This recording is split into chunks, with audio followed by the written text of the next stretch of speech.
All right, so today on the podcast we have Matt Foss. So Matt Foss, I'm going to run down through your CV a little bit here for a second. So EOS implementer, keynote speaker, and business coach currently. So welcome to the podcast.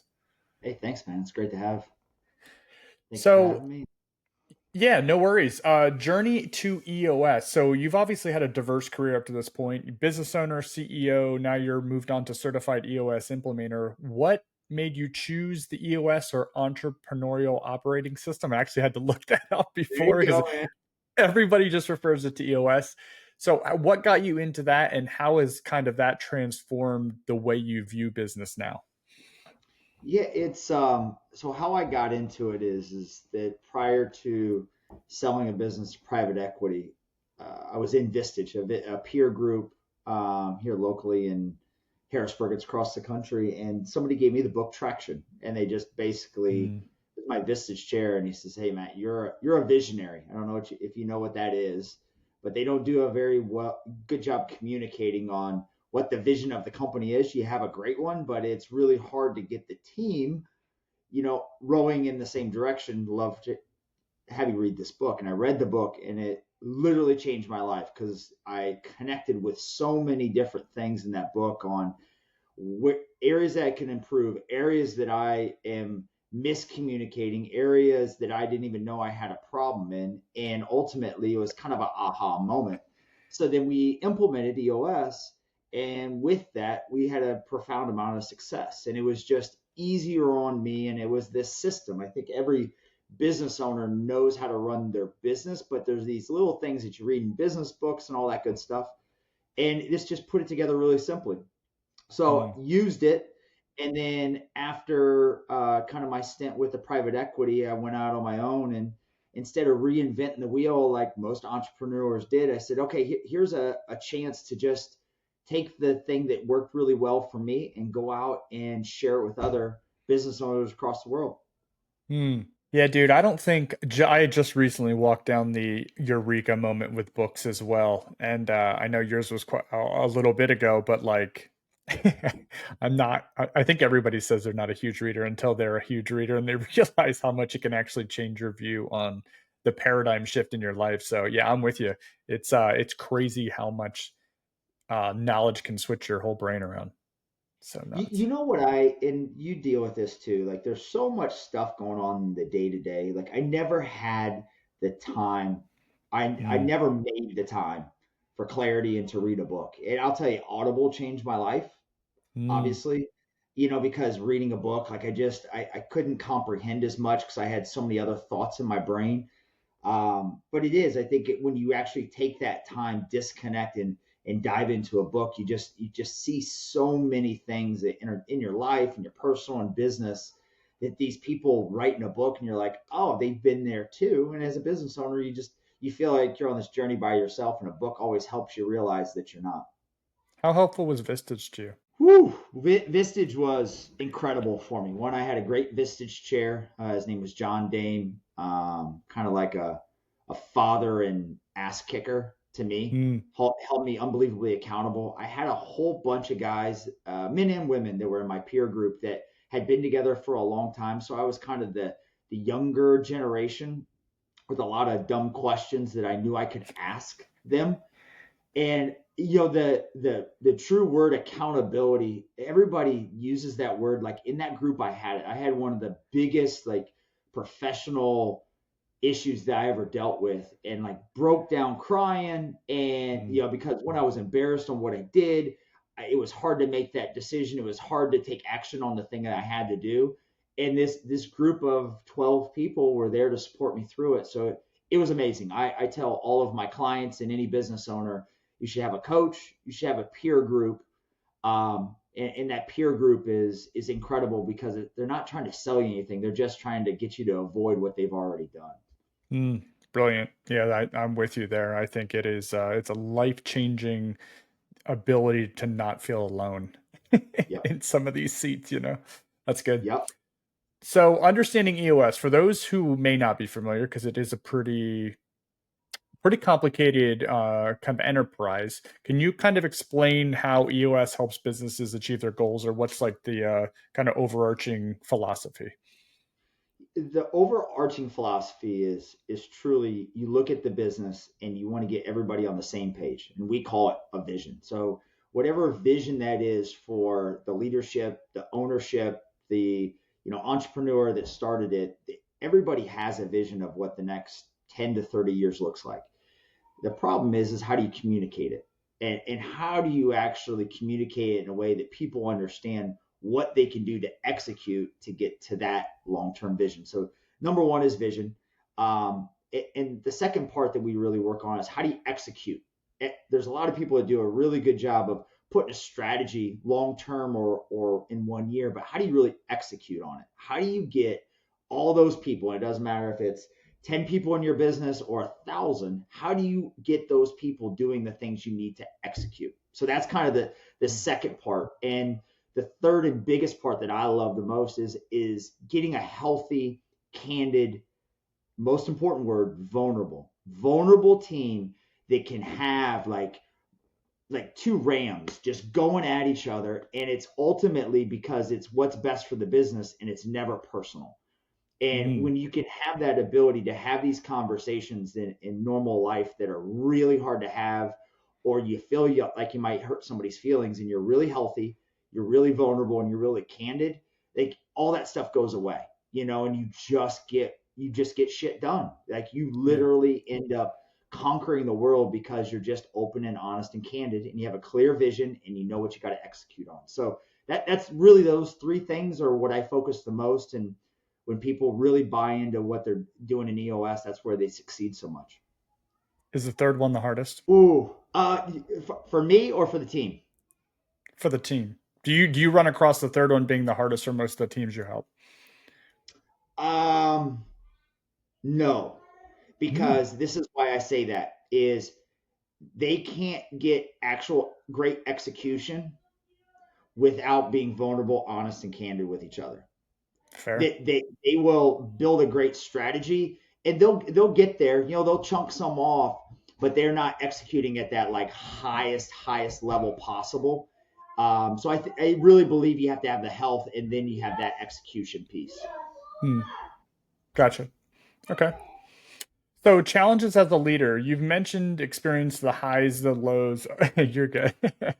You mentioned experience the highs and lows of leadership, including difficult personal decisions, like you just talked about a little bit. How do these experiences shape the way you coach and implement EOS? So how do you use some of your own experiences and your goods, bads, and uglies to help coach your teams that you're working with? I think the biggest, like, I'm not a very big empathetic person. I just never Mm, have been naturally. Um, but when I see a business owner, I have a huge amount of empathy for them because I've been in those shoes.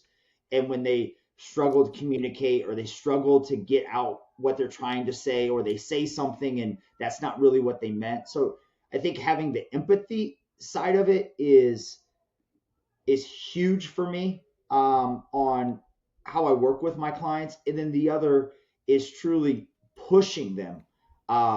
I had a handful of people in my life that pushed me to a degree that I was uncomfortable. If it was a coach, if it was a parent, if it was somebody in work, but they pushed me somewhere that I never thought I could be, and were honest with me. And that's really where I come in, is that I've realized my role is not to be their friend.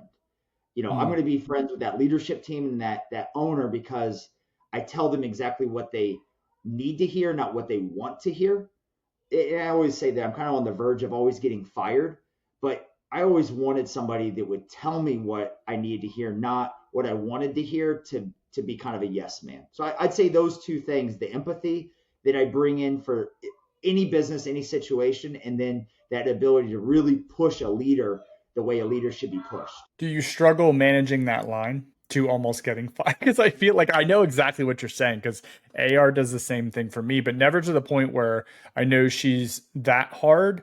But we've discussed when I'm not giving enough, right? And that's not always comfortable, like you just said. So how do you manage that line with, really pushing the accountability envelope? Because it's got to be tough. Dude, I get scared shitless, right? Like, and I know it in my stomach. It's like, for my wife, or you have a friend that you got to tell them something and you don't, and you're like, I can avoid it till tomorrow, and I know Brandon, I know, like if I had to have that conversation with you, like I get that feel, and that tells me I have to do it now, and Gotcha. don't shy away from it.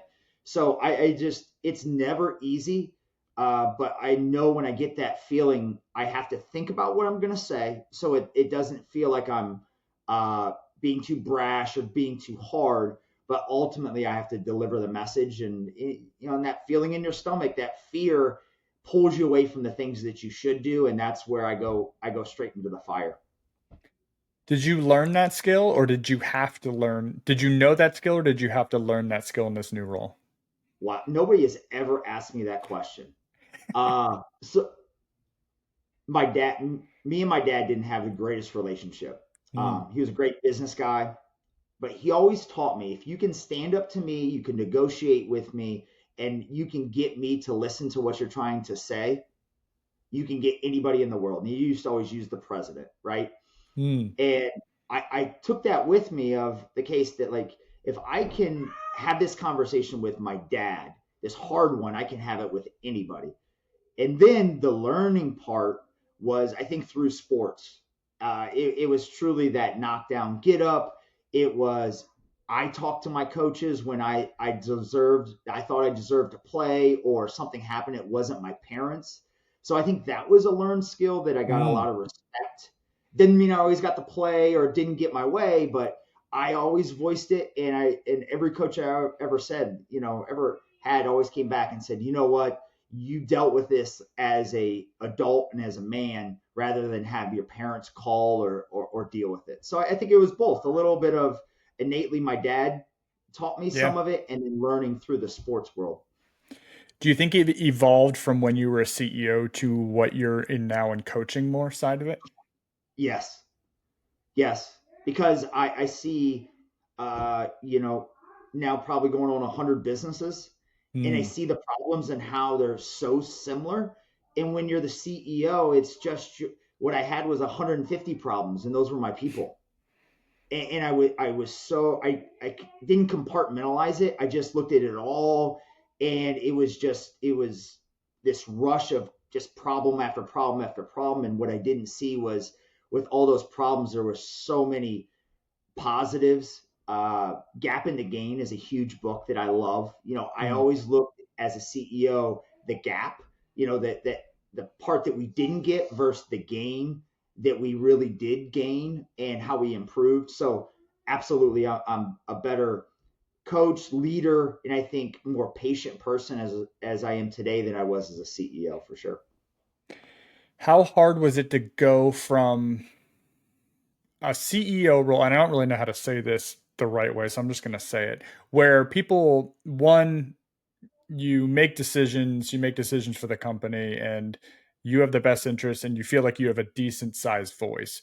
Now you go to a coach and you have to almost be the opposite and you're back to being where you have to listen to someone else and try to guide them while also they don't have to listen to you. How hard was that?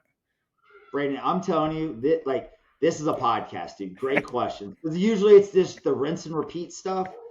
Um, at not being a CEO, I lost what I believe defined me. Like, CEO on the business card, my wife used to say I'm a CEO's wife. Like, all that Sure. power stuff that's up here. Yeah. And when I walked away, it was because I was no longer in the right seat with that private equity firm, right? Mm. I was the one that was no longer in the right seat, and I chose that, and I also left this ability to, like, say that was mine, that I was running that. And when you don't have that anymore and you become a coach, what are you selling? You're actually selling yourself, and that was very uncomfortable for me. That's it, scary as it, shit. dude, it's nuts, right? And everybody that knows me is like, oh, Grand, you're a great business. I hate selling myself. Like, give Sure. me a great product and let me sell it. And when you have to sell yourself on what you've done, what I realized really fast, it's not about what I've done. It's how I can listen, how I can Mm. process, how I can facilitate, and how I can ask the right questions to get that group or that leader or that team directed in the right way, because that's really all it is. So I had to take all that ego, and I still have the issue, I had to take all that CEO ego and throw it out the window. And it was all about the teams I'm with and getting them and meeting them where they are and getting them to where they want to be, not by telling them, but guiding them through questions and, facilitation. How bad was the imposter syndrome? I still have it, man.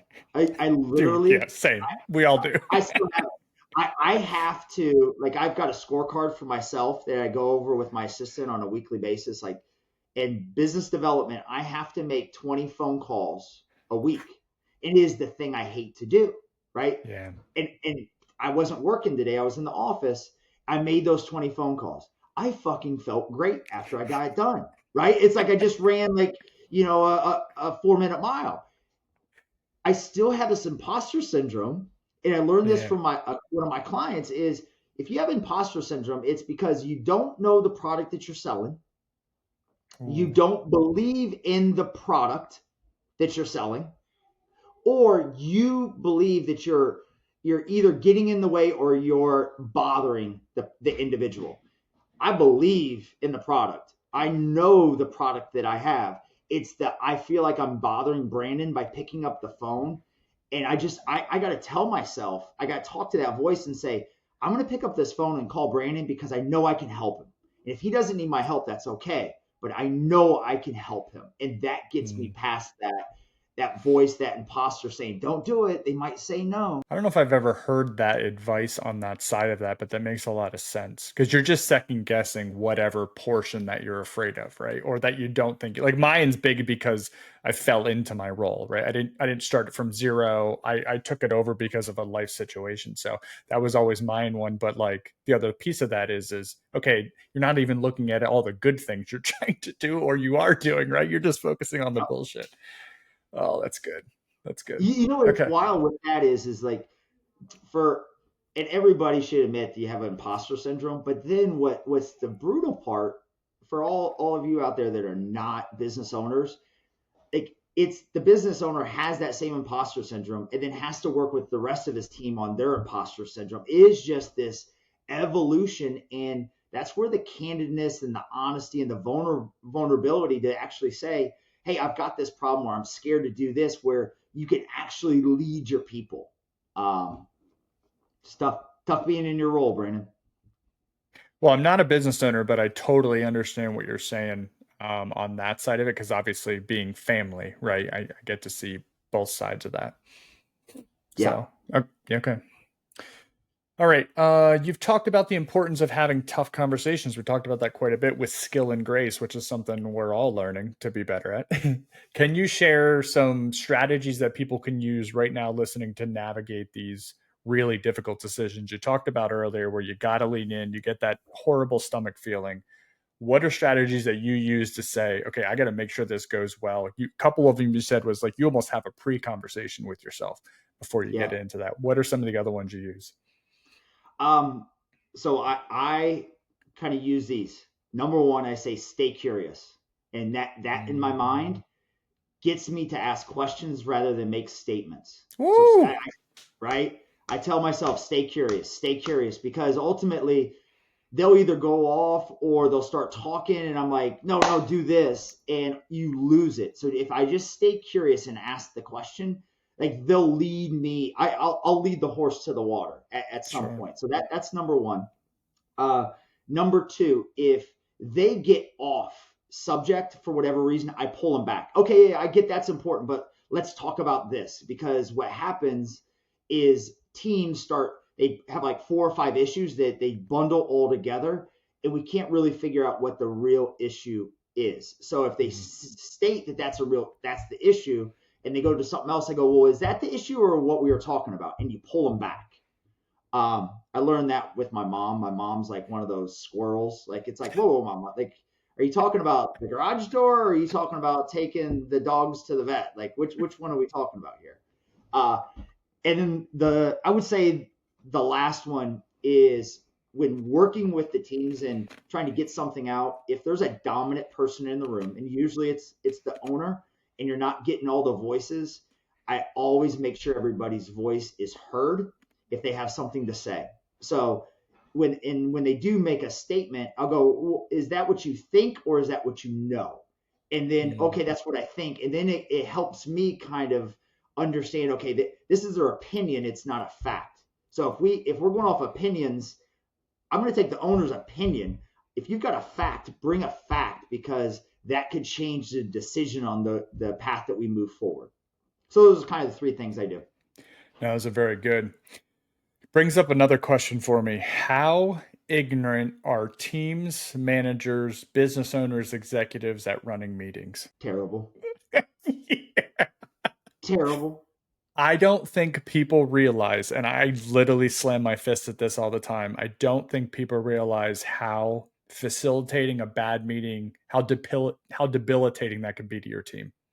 Just Oh, like you said, one thing, if you don't catch body language on a virtual or a Teams call, it's why I love everybody having their cameras on, because you can see somebody lean forward and then sit back, right? And if you don't catch that and then you come back to them to get their input, you're missing some diversity of thought there in the mix, right? That can make a real difference. I don't think people realize those messages, those things you can't miss, going around the team at the end of the meeting, making sure everybody feels comfortable, laughing, all of that stuff. I don't think people realize how important that is.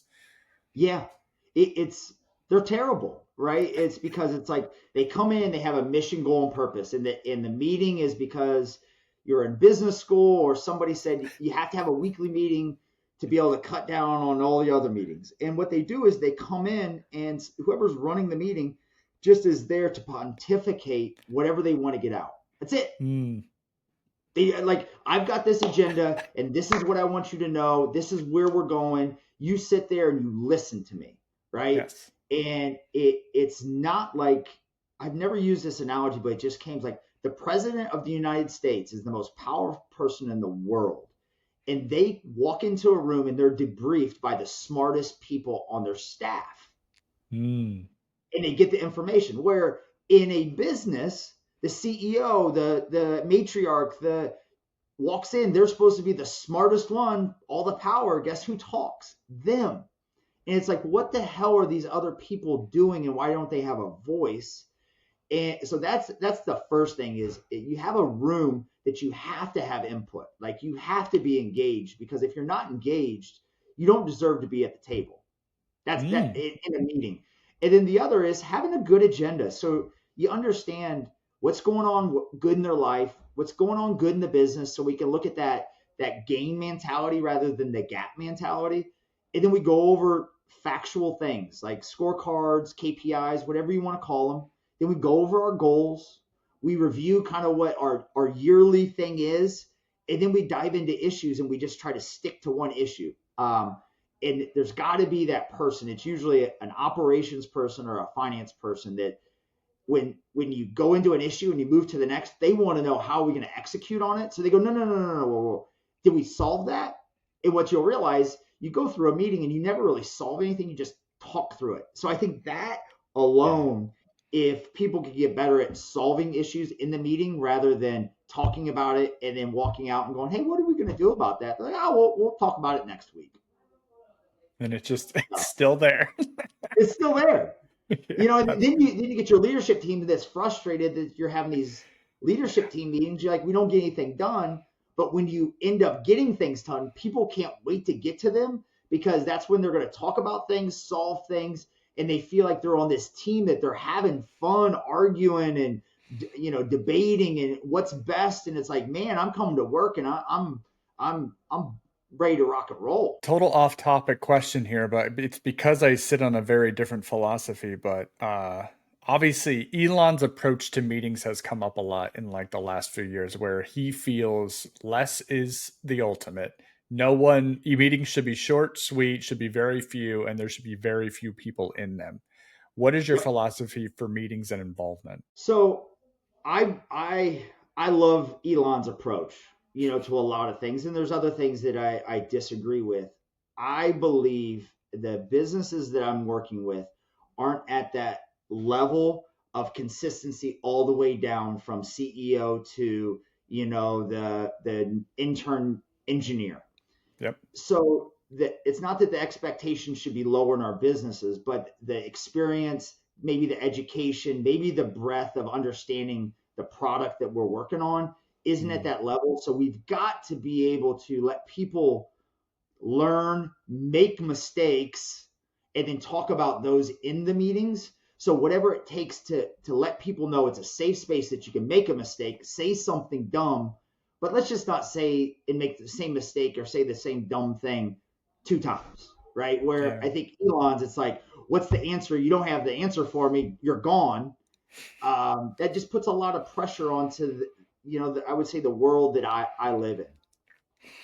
No, I think that's really good. Yeah, I sit completely opposite of his philosophy there. Like I get questioned plenty of times in the company, like, do we need this many people? That happens all the time.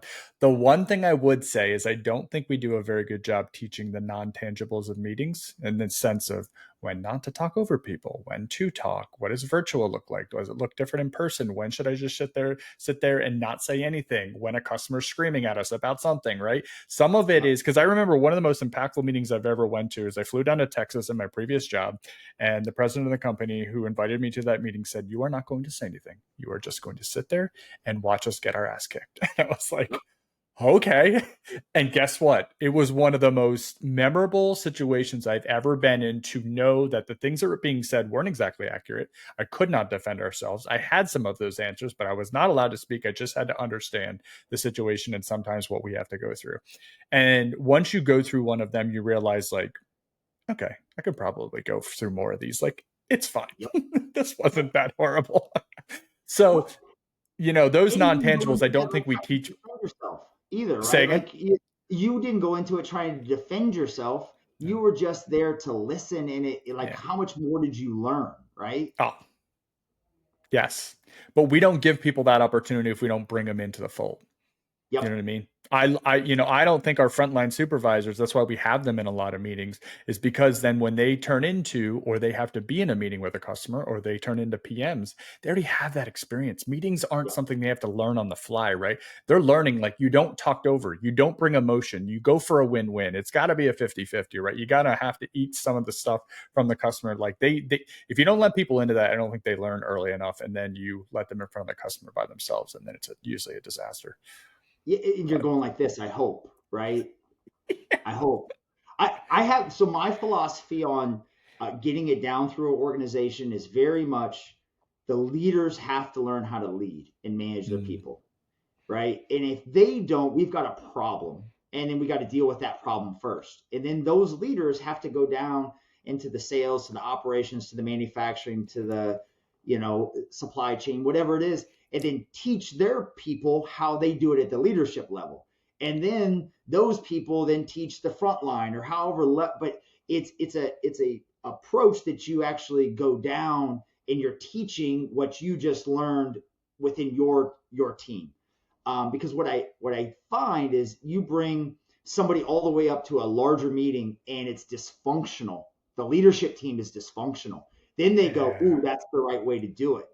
And there's a lot of teams out there that are dysfunctional and they don't even know it. That's a great point. I was just going to ask you how important it is.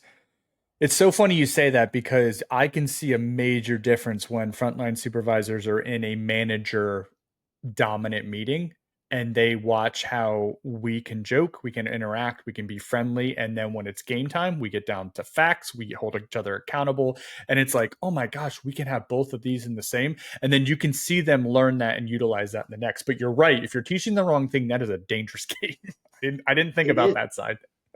And I really go back to, like, I think for your standpoint, you've got that, right? You've got that culture, Yeah. you've got that candidness, you got the vulnerability.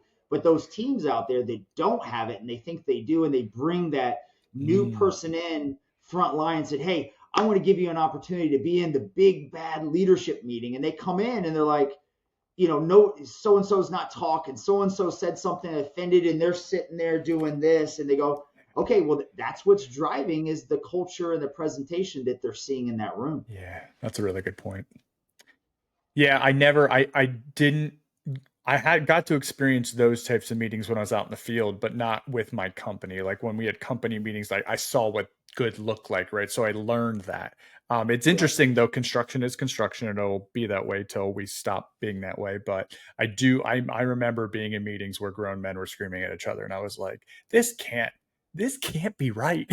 I know. It's horrible. It Oh is. man.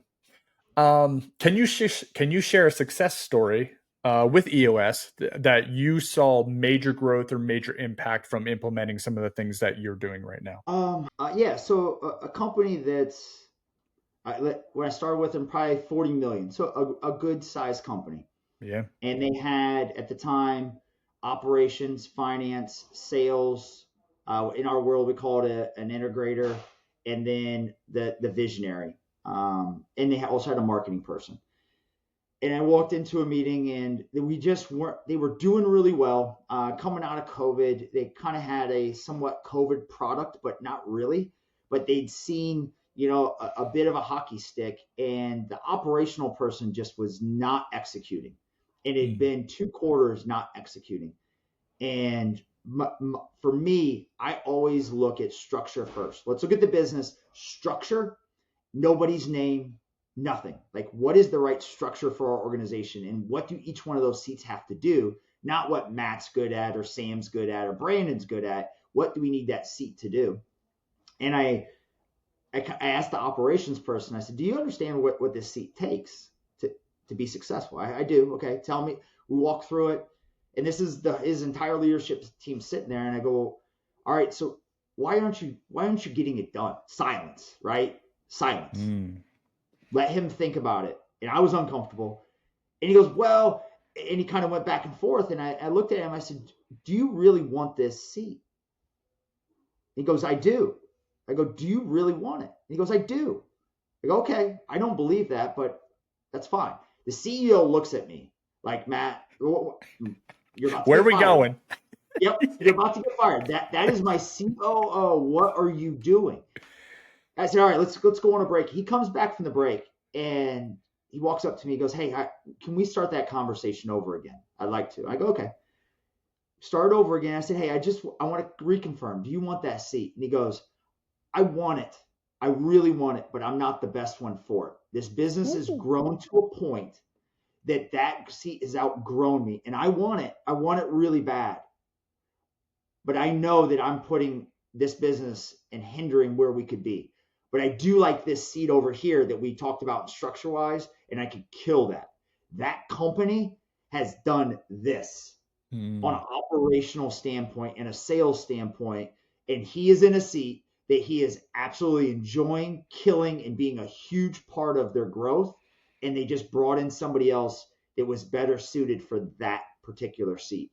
And I don't think, if I wouldn't have EOS, the structure, the candidness, I don't think that would have come out for a couple of years, and he might have been fired. Yeah, that's really good. I don't think we spend enough time on strengths of people and having really candid conversations with them to say exactly what you did. Do you really love what you're doing? Like, it is okay if you Yeah. don't. Like, I think we get stuck on we got to climb this ladder, right? But sometimes that ladder doesn't need to be you. You can be perfectly happy, content, and make good living in the spot that you're really, really good at.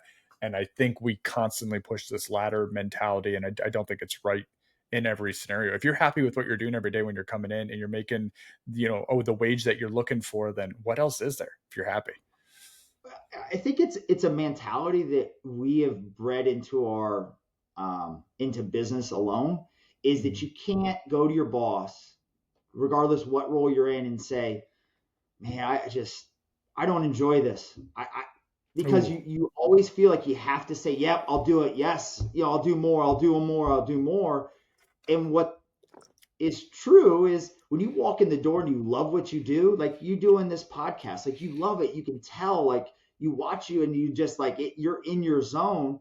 But when you're not, but that's part of your job, like you're not going to do that very well. And that's going to be the last thing that you do. You're going to do what you love first. So Like us sales as calls. leaders, right?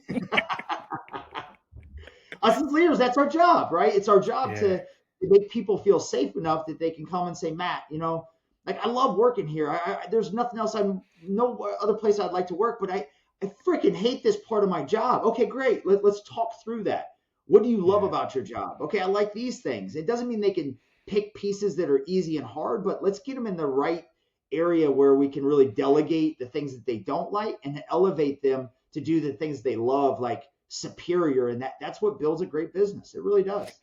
Yeah, I think it goes back to the vulnerability word you used earlier. It is a very hard conversation, especially for men, to admit to not liking something or not doing something well, because I think it's a pride hit, right? And Yep. then being okay to have a real conversation with another human being about this isn't what I love, or this is, I mean, huge props to that person for coming in after a break and saying, you know what, it isn't what's best for the company. I mean, holy shit, I would have been like, I would have kissed that man on the cheek like that. What a eureka moment. I mean, in what a way. I mean, props to the whole team for being able to be super vulnerable, especially with an outsider coming in asking the questions. That's huge.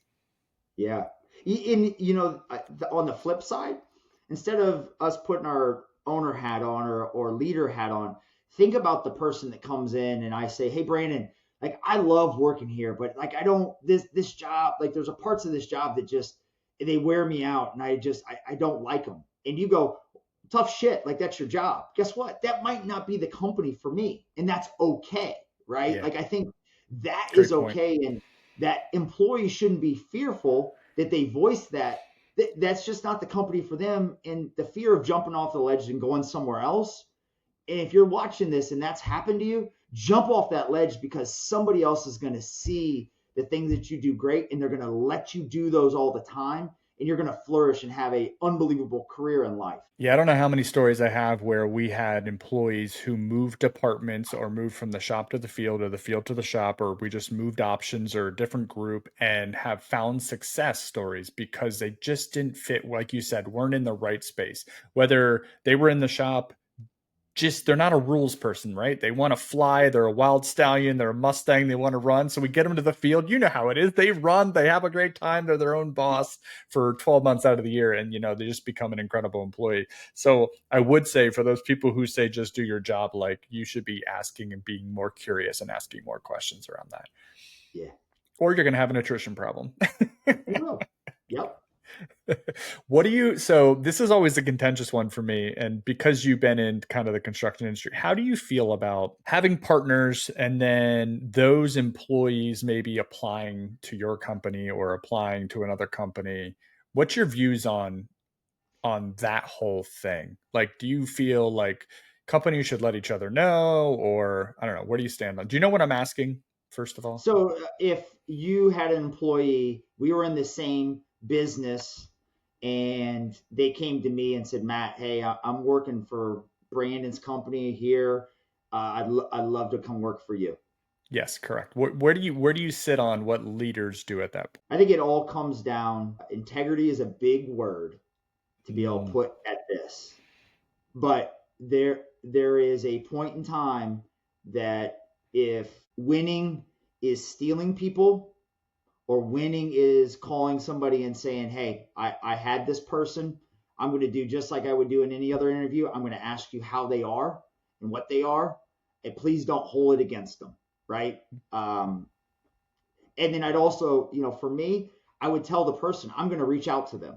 Are you okay with that? And if they say no, then it's more than making the choice. So that's how I lie. I want to go to bed and I want to go to the grocery store and see you, Brandon, and say, "Hey, how you doing?" And you come up and say, "Hey, Matt, man, I really appreciate you telling me about Sam. I realized we weren't doing what we need to for Sam. He's still working for us. It would have never happened if you wouldn't have called me." Yeah, man, I totally hear you. It's such a tough one for me, and mostly because I sit on the line of I don't think we should be controlling employees' lives. If they want to go somewhere, they should be allowed to go somewhere. If they want to leave SWF, it's because we didn't do something for them, right? That's Yeah. on us as management. The reason people should leave is because they found out an opportunity that's better than what we can provide at the point in time that they're looking for it. Everything else is my fault. Yep. Period. Yeah. So if you live in the problem is people who don't live in that headspace, when I call and have that conversation, I don't want repercussion for that employee, but it won't always happen that way, right? And that's what sucks. And I always ask, I sometimes ask that question. And I know you were in a space similar to us with mechanical stuff. And it happens all the time in our world with people going around to different companies, right? And I'm not sure still how to handle this. I don't want ever people to stop having great opportunities just because maybe it's just, the company's not a fit or they want to try something new or whatever. People shouldn't Yeah, be afraid of that. They should be able to do whatever they want. I I 100% agree, and I think if you put it into the employee that's making the decisions hands, that hey, I'm going to reach out to them. Are you okay with that? And you don't do it before you know that you're going to. They're in the Yeah. very final stages, right? Great Like point. you are a fit. Like we have a place for you. This is like the last step. It's a courtesy And call. it, Yeah. yeah, it's a courtesy call, right? And then ultimately, if they say no, don't do it. Like you just act like you never interviewed them, and I think that's where I would go, and I believe, and those people that do steal, it is what it is. I know. I look at things, everything is like sports for me for whatever reason, but every great coach, like a Belichick, he is proud that his assistant becomes a head coach somewhere else. Mm.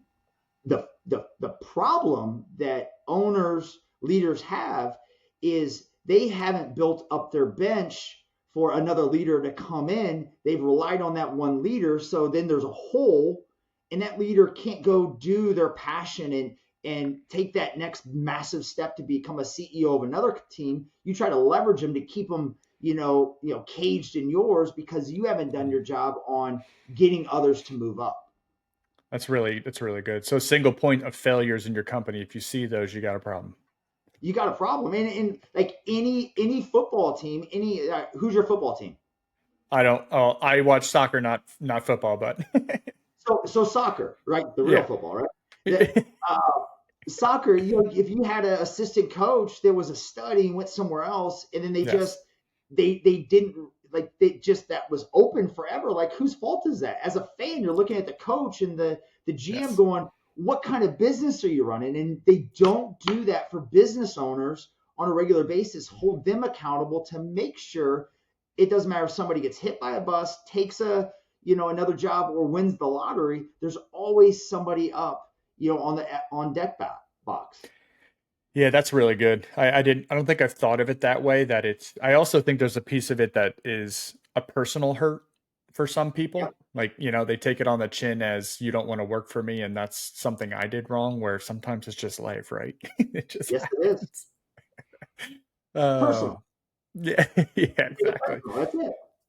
Um, so I don't know how many speaking roles you've done up to this point, but what are some core messages or focuses that you do for business leaders and things like that? Yeah.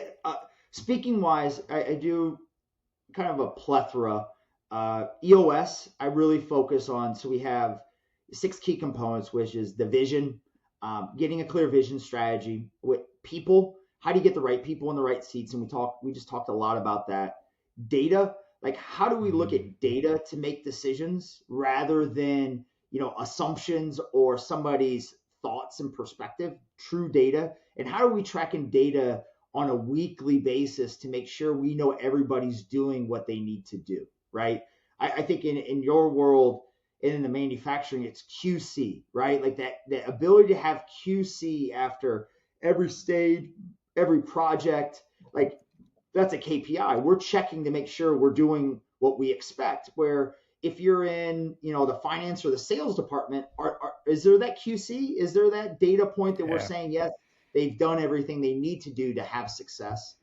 Um, Issue solving really goes back to like our meetings. Like, how do we really have great meetings and how do we solve issues at the root of the meeting, not the surface level issue?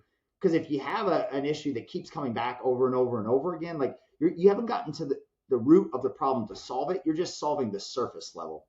And the last two are process. Like, how do you have a repeatable, scalable process in your business? Because a lot of people aren't good at writing process. Make it really simple so it can be repeatable and scalable.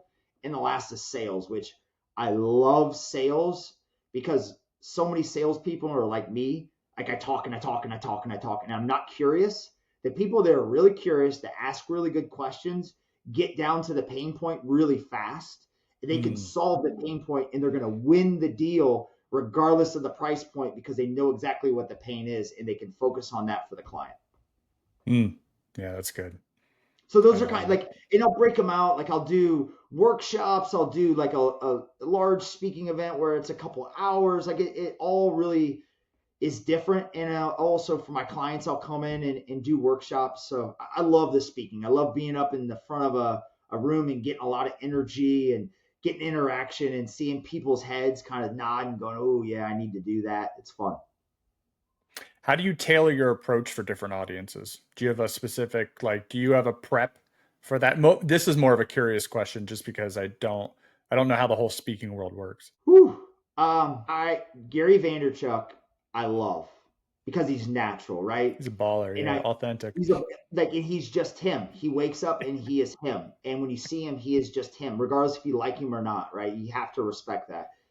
And at the beginning of this coaching career, I was like, man, I wish I could do that because I drop f bombs all the time, right? Me too. And it's not right. It's not to cuss. It's like it's just an exclamation point, It's a or punch. it's Yeah. a punch. It's motivation. It's that coach going, come on, like I believe in you. Get up. Let's go. Let's fucking go. And I'm like, man, I wish I could just do that. And one time I did it, and and it was like that was me. Like all that Mm, other facade crap was like me trying to get up in front of a room and impress somebody. And what I realized is there's going to be people that don't like what I have to say, and that's okay. But if I can impact people being who I am, like that's all that matters. So the only preparation I come in with speaking is what's my objective? What do I want them to walk away with? And then ultimately, how do I connect with the crowd, right? Because mm, connect with engineers is different than connecting with salespeople. But that's yeah, the only objective. Truly, is what do I want to get across? What do I want them to leave with, and how do I connect with them in the moment? That's it. that's brilliant. Yeah, I love Gary V's, man. He's a man. He is. How has your experience as a CEO or business owner informed your approach to coaching others? So what are your, let me ask it this way. What are your biggest personal growth moments along your journey, both CEO and coaching, that you really have kind of facilitated back to your teams that you're working? Um, the the CEO, what I learned the most is when I was fearful, I always felt like I had to have the answers, and I couldn't show that to my leadership team. Interesting. I believe this servant leadership 100%. And I believed when I walked in the office, my attitude and my demeanor would ripple through the whole organization, which is Wow. absolutely true, right? Absolutely true. But there had to be this place that I could go with my leadership team and be honest with them and not be able to take the burden and put it on them, but just let them know what I'm going through. And I didn't do that enough, right? In Interesting. the times that I did do it, like it just felt better, or you would get support. Yeah. I Hmm. would say the biggest growth moments in kind of the coaching is the ego thing, man, that we talked about before. Because when you're a coach and you're sitting up in front of, it doesn't matter if it's $1 million business or $1 billion business. They hired you because they believe you could teach them something, Yeah. right? Like my clients pay me handsomely to do what I do, and I love it, but they're expecting something from me. And there's a lot of Hmm. ego that comes from that. Somebody's paying me to stand up here all day and tell you how to run a business, and you can leverage that ego and you can leverage that power for bad, Hmm. because you can call somebody out and call them out in the wrong way because I just have the power to do it. And to take that ego away, strip it away, and have it be about them and get into their heads of what they're thinking and get them to think through the issue and process it with a great solution has been my biggest growth and something I still grow day in and day out doing. Ego, tossing it out the door. Would you equate that to the selfish side of being a CEO and now coaching being the servant side also? I know CEO roles aren't selfish in nature, but it was your business. There was a piece of you Yep. that had to be that way, right? And now it's almost the complete opposite. It, yes, I don't think I could say it any better than you. It was that selfish side to the servant side, and I call it help first. Like if you walk Yeah. into it, help them first, right?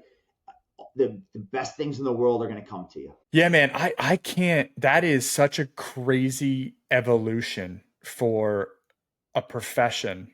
Like once again, and I just mean in general, like it's such a two different highs, right? But in two different worlds, where the CEO role is it's a lot of help, it's a lot of problem solving, and a lot of that.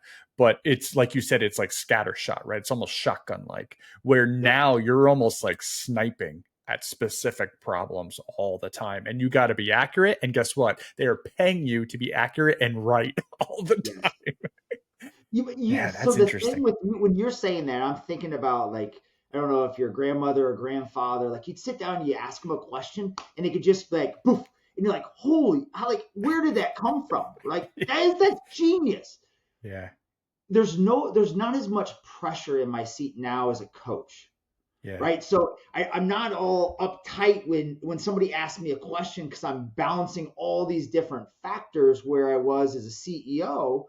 That now it's like, okay, like I'm totally personally invested in what I'm about to say and in their business, but it's easier for me because I don't have all those pressures coming at me. So I can offer something that's kind of well thought out and kind of off the cuff, but it comes from experiences where they're so flooded with information and emotions that they just can't see the forest through the trees.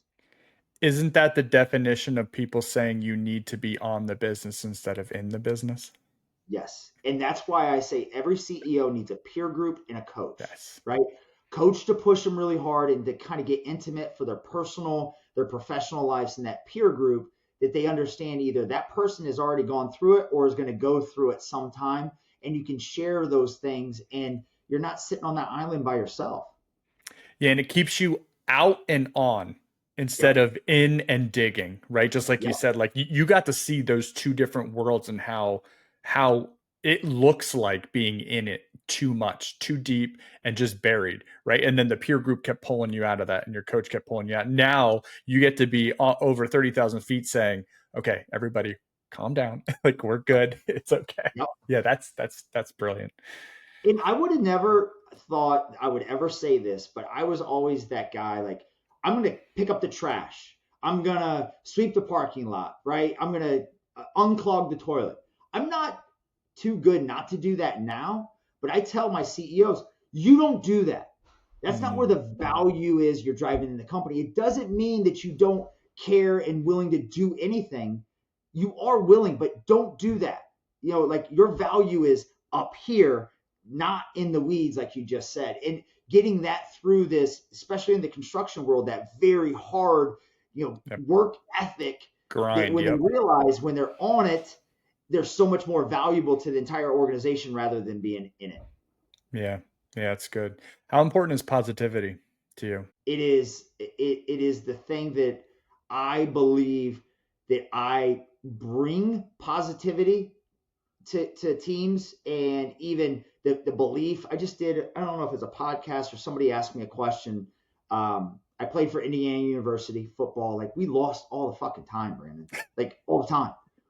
And every Sunday, we would, Saturday we'd play, Sunday we'd watch film, and we would believe we were going to beat Michigan the next week.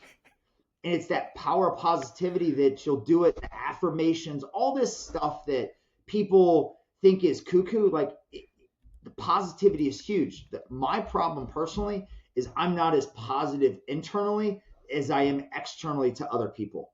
So when I Interesting. get somebody like you that's really positive and I'm around them, like that gets me going. And that's the person I try to be for those that are around me. Mm. Why do you think that's different? Why do you think they're two different people? Because I'm learning. I Mm. see. I get a lot of personal gratification when I'm positive and I can pick somebody up. Right in my brain, I'm going to pick myself up, and that's the job. Right. It's my job to do that. I'm never going to fall down. Well, when somebody else picks me up, man, that feels good. And it's something I haven't worked through yet. Do you still have a coach? I do, absolutely. Yeah. I thought you were going to say that because I think that's a piece that they probably keep helping you through that. I would assume that would be Yep. something you probably work on. Yeah. That's good. So I've got a coach, a business coach, a therapist that personally, Yeah. for my family, for me. And then I also just started a coach for, doing workouts, right? Like I've worked out Mm. my entire life. There's nothing you can tell me that I haven't done, but it's that coach to say, okay, you don't need 2 hours. You can do 30 minutes and you're going to get this much more. And I've just realized all these things in my life. Like I think I know how to do them all. And I don't like just have somebody coach you and you're going to get there that much faster. Yeah, that's really, really good. It's so funny when I sit back and think about things that I bash my head over the wall with or have been struggling with when I think sometimes in business we get lost that everything's a competition a little bit. I remember when I started out, I remember I didn't ask questions because school teaches you that it's a competition and you can't ask for help and you got to do it yourself. And I remember getting into my first job and going down that road probably like 12 months in, and I'm trying to learn everything. My boss finally said to me, like, you don't have to know it. Like, just go ask this person. They're really good at it. I'm like, what? Yeah. Like, we're allowed to do that? I just remember that being so weird to me. And I think, we sometimes push that in business where we have these pods and silos and we push that competition a little too hard sometimes. I'm big into synergy right now with reading the book I'm reading, and I think that is a super powerful tool that we probably don't use enough of. What's the book you're reading? Seven Habits of Highly Effective People, Stephen Oh Covey. yeah, yeah, Oh, great book. dude, we're having a full company book club with that book starting in October. So I'm excited to see who signs up. I would love to see how your service guys that are out in the field, old school, do it away, and their job is to really teach the younger ones coming up, and they're like, they got to earn it, that Yep. whole mentality. Like that book is made for them because that's just something that it's generation after generation because that young guy coming in gets treated like crap because they got to earn it because that's the way it was done, Yep. 30 years ago, and it just that cycle never stops unless So you I've can change. had, yeah, I've had one old school person go through the book already, and it's been absolutely life changing for them. I have four frontline supervisors going through Dale Carnegie's How to Win Friends and Influence People right now, and just the change that book has done for them. Like it's, dude, Awesome. I only do book clubs at work because it holds me accountable to read. It's such a Yeah. selfish reason, but I've realized that once we did these first two, like, holy crap, people really are enjoying the process of reading chapters together as a team of like 6 or 7 of us. So we're going to do the same thing. I just don't want anybody to feel left out. So we're going to do an entire company one twice a week, and I'll just pick 6 random people from the pot and they'll talk about the chapter and we'll just kind of keep rotating through. So I don't know how it's going to work. Honestly, Matt, I'm not sure, but we're going to give it a try and see what happens. So I guess I'll Hey, let you know. it's all you can do is try, right? That's right. Do you see any trends emerging in the business coaching industry?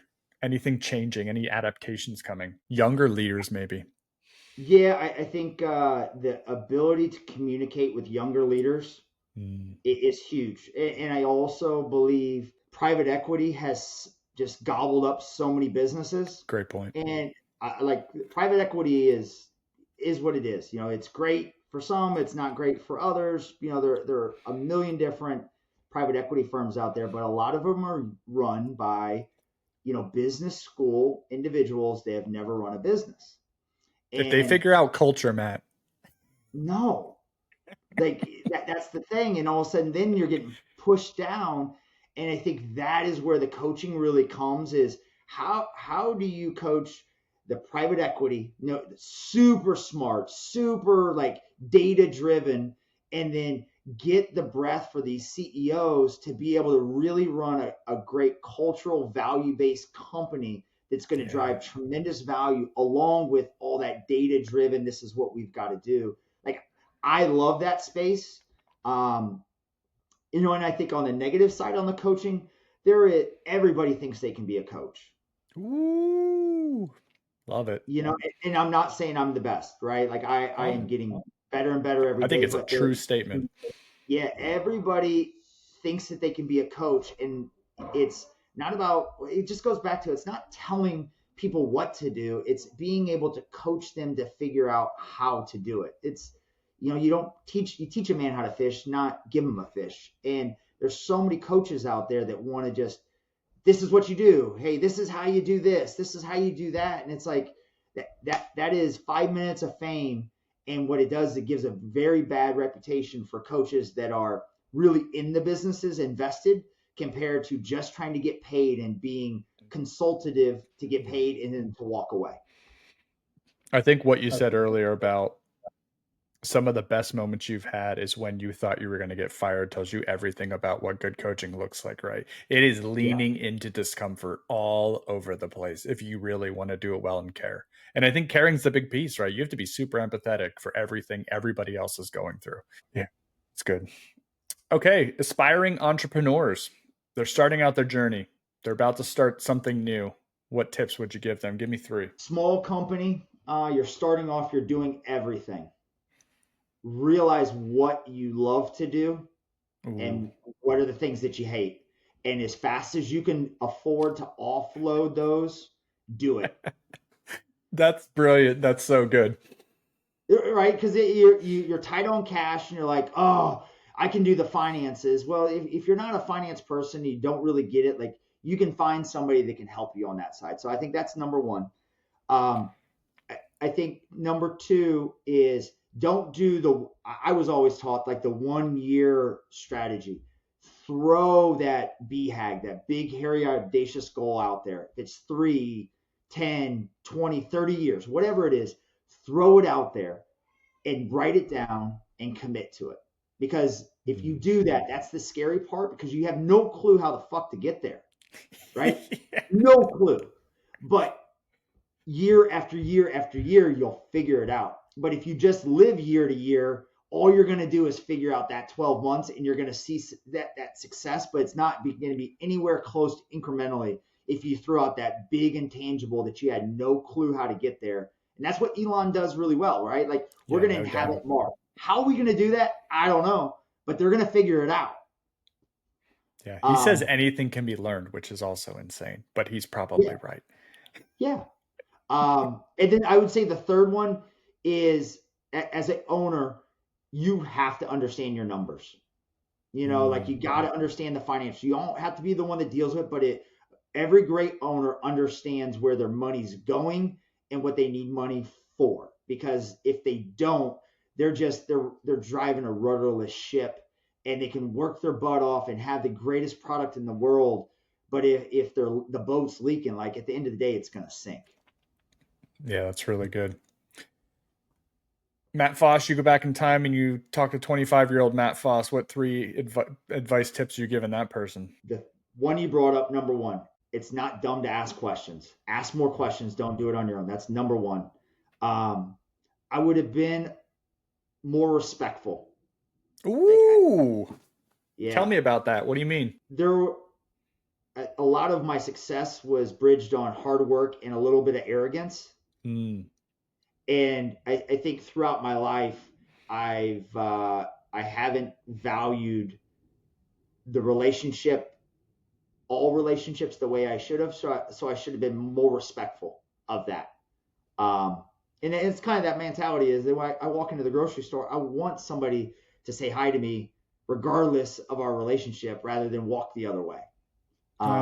That's huge to say, man. So props to you. Thank you.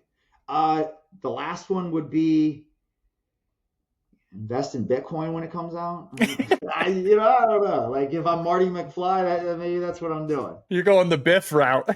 Yeah, I'm going the Biff route. I'm betting on the horse. Oh, that's awesome. Well, Matt, that is all my questions, actually. That was brilliant. So anything you want to promote for anybody who may be listening?